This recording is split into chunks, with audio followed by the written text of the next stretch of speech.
Mga boss, oh, ganda ng gawa ni Kuya Alan. Lamesa. Isa, dalawa, tatlo, apat. 5 lamesa ginawa. Bali siya na rin ang nag-varnish.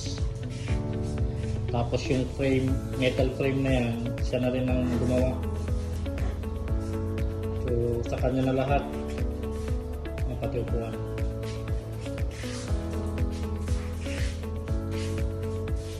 Quality talagang gawa nito. Siya yung gumagawa dito sa bahay talaga.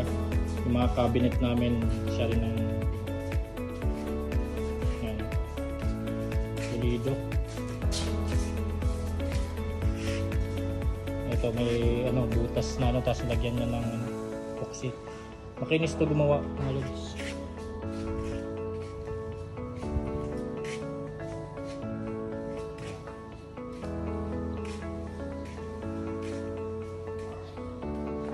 So ipopost ko yung FB account ni Kuya Alan.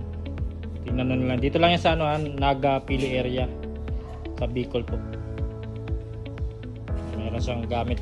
May mga gamit siya. May pang varnish, sprayer. Meron din siyang compressor. Ayan. May mga sariling gamit to si Kuya Alan.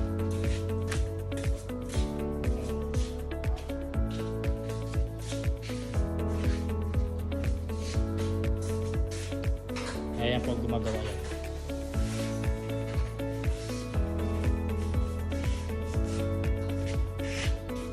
Ganda talaga ng gawa mo, Kuya Alan, no? Oh. Salamat. Nakano pa pala. Pero eskwalado yan, no? Eskwalado po gumawa talaga yan. Punta natin yung work area, Kuya Alan. So dito yan sa bahay, sa likod. Tapos ipopost ko yung FB account niya para kung sino gusto magpagawa, message nyo lang. Dito siya gumagawa.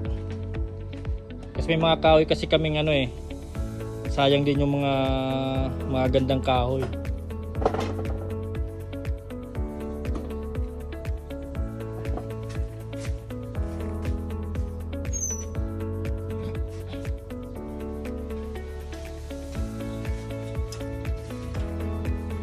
Ano pang ginibo mo, Kuya?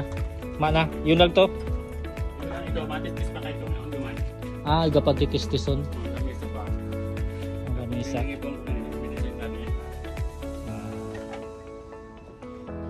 Itong mga duman sa kwarto, sa'yo mo tong tao? Bako iba naman. May nagtatrabaho kasi dun sa mga kwarto.